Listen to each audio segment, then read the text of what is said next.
Subscribe कर दीजिए मेरे यूट्यूब चैनल को, साथ में बेल के आइकन को भी दबा दीजिए। Thank you.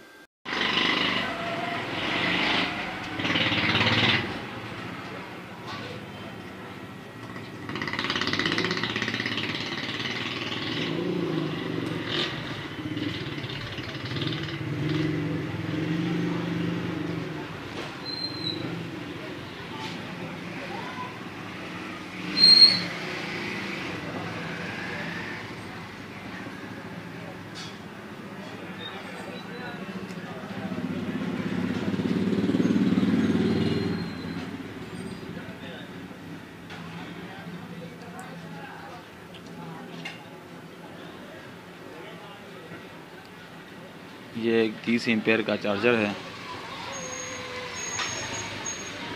ये चल तो रहा है, ये बैटरी के साथ कनेक्ट है, लेकिन मसला ये है कि ये चार्जिंग नहीं कर रहा। तो वोल्ट भी आ रहे हैं, हर चीज़ है।